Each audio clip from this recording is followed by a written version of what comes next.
यह एक सर्द शाम थी जब रंगपुर गांव के लोग पैरदोष व्रत की तैयारी में लगे हुए थे। यह प्राचीन भारतीय उपवास और परंपरा थी जो हर 50 वर्षों में मनाई जाती थी। कहा जाता था कि जो इस व्रत को पूर्ण करता है उसकी एक इच्छा पूरी होती है, चाहे वह कितनी भी असंभव क्यों न हो।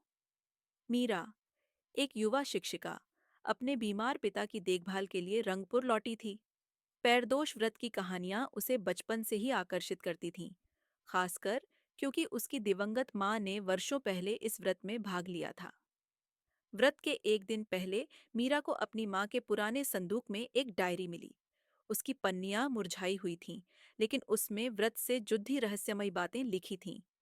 डायरी में एक निषिद्ध जंगल, एक चांदी की धारा और एक रहस्यमय आकृति का उल्लेख था, जिसे केवल रक्षक के नाम से जाना जाता था। मीरा ने डायरी को और पढ़ा। उसकी मां ने साहस, बलिदान और विश्वास से जुड़े कार्यों का उल्लेख किया था। अंतिम पन्ने पर लिखा था, रक्षक उनका परीक्षण करता है जो इच्छा चाहते हैं। असफलता का अर्थ है। बाकी वाक्य धुंधला था, जिससे मीरा के मन में बेचैनी पैदा हो गई। सच जानने की ठान कर मीरा ने इस व्रत में भाग लेने का निर्णय लिया। उस रात रक्त चंद्रमा की धुंधली रोशनी में गांव के लोग मंदिर में इकट्ठा हुए।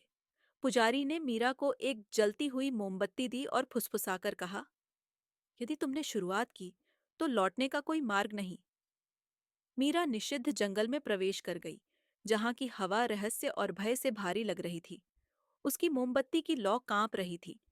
जब वह चांदी की धारा के पास पहुंची, अचानक अंधेरे से एक परछाई प्रकट हुई। वह रक्षक था, एक विशाल आकृति, जिसके खोखले आंखें और गूंजती हुई आवाज थी। तुम यह इच्छा क्यों चाहती हो? उसने पूछा। सच के लिए, मीरा ने कांपती हुई आवाज में उत्तर दिया।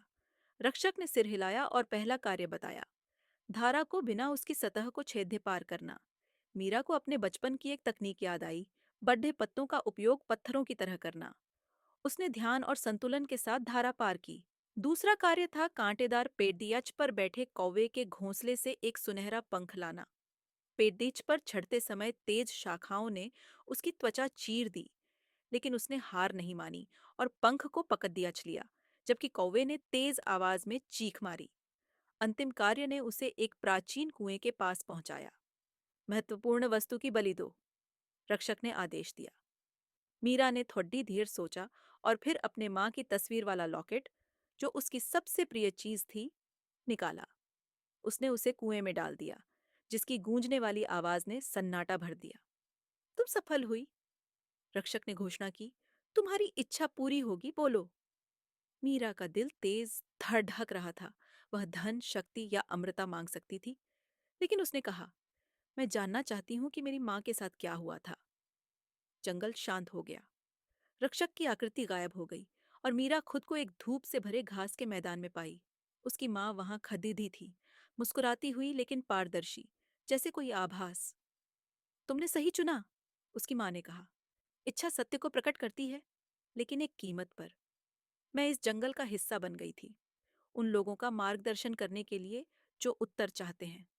अब मैं मुक्त हूँ। मीरा की आंखों से आंसू बह निकले जब उसकी माँ की आकृति प्रकाश में विलीन हो गई। जब वह सुबह गांव लौटी, तो ग्रामीणों ने श्रद्धा के साथ उसकी कहानी सुनी। मीरा ने पेड़दोष व्रत की पवित्र परंपरा को जीवित रखने की प्रतिज्ञा की, ताकि उसकी रहस्यमयता आने वाली पीढ़ियों के लिए बनी रहे।